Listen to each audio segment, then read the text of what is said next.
Hi, Sister Hendricks here, and I'm here to welcome you to Lesson 1 of GS 120. And this week we're going to be studying the principles and the processes of the BYUI learning model.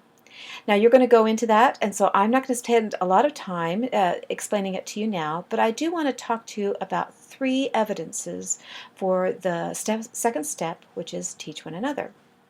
The first evidence. MIT offered an electrical engineering course, and they offered it through the edX platform, which is a MOOC, a massive open online course.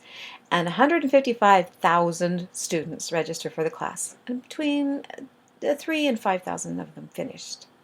And they said, well, what makes a student finish this course? Now, a MOOC is free, and so, of course, some students didn't ever intend to finish the course. But they wanted to understand what do successful students do that others didn't. And they looked at all kinds of things. They looked at the educational background of the students. Some of the students actually already had bachelor's degrees. Did that help them finish? No. Some students were already trained in engineering. They already had engineering credential, or they were working on engineering credential. Did that help them finish? No. They looked at socioeconomic status. They looked at gender. They looked at race. They looked at ethnicity. They looked at language skills. Of course, this was an open course, so they had multiple people across the world registering for it. And so they were looking at all these things, and they finally found the statistical significance. They found that students who were successful either worked with another student in the course, or they worked with a knowledgeable other about the course materials. Now, these were offline communications, so they found that when you work with someone else, you're more likely to be successful in your college endeavors. Second evidence, it's brain theory, and brain theory says that your brain connects new knowledge to the existing knowledge. In order to move from short-term memory to long-term memory, of course this is your short-term memory center of your brain, to the long-term memory center in your brain, it needs to be connected. Your experience needs to be connected, your new information needs to be connected to your old experience and knowledge and information.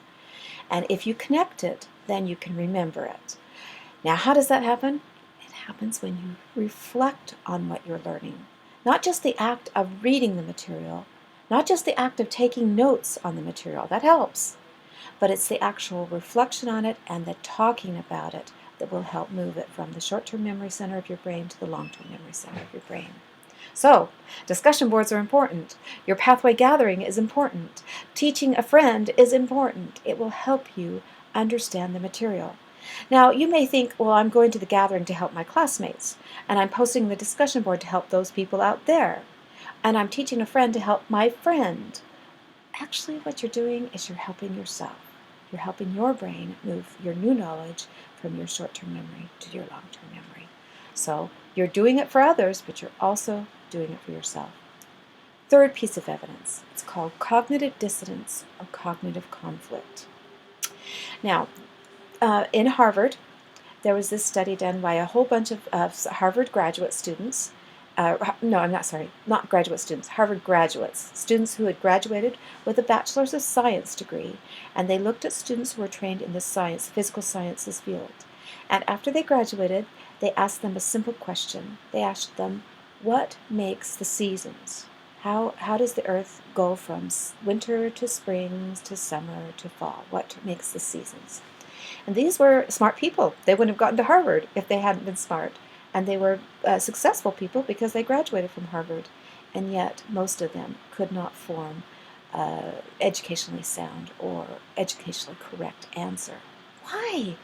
Why could a student go through a physical science degree program at Harvard and not understand a simple scientific concept about the seasons and planetary motion and the earth and the sun and all of that kind of thing? Why could that happen?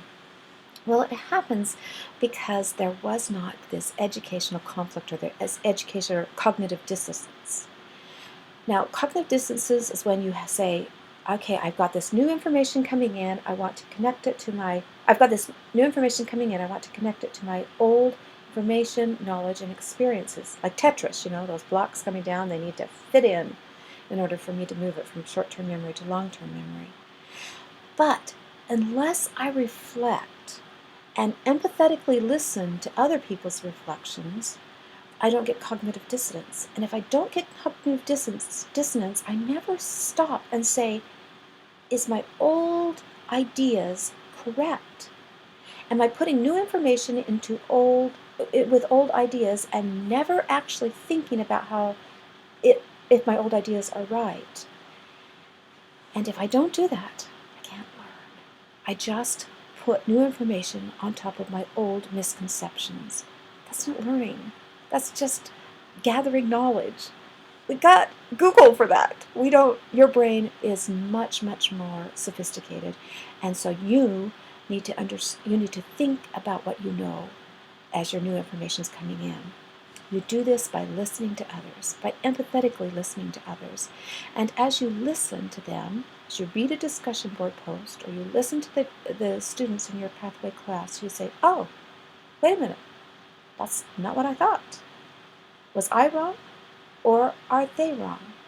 And as you change your old understanding, then your new understanding can come in and enhance and build it. And that is learning. Now, conflict has a bad word. You might think, I don't want conflict. That's confrontational. I want to avoid that. Cognitive dissonance is not confrontational. In fact, if you have confrontation, if somebody comes up to you and says, what? That's dumb, you're not going to learn from them because you will not reflect on your old understanding. You'll put all kinds of defensive mechanisms to block that learning from you because it will be so uncomfortable. The appropriate cognitive conflict comes in when you think, oh, wait a minute, that's not the way I understood it.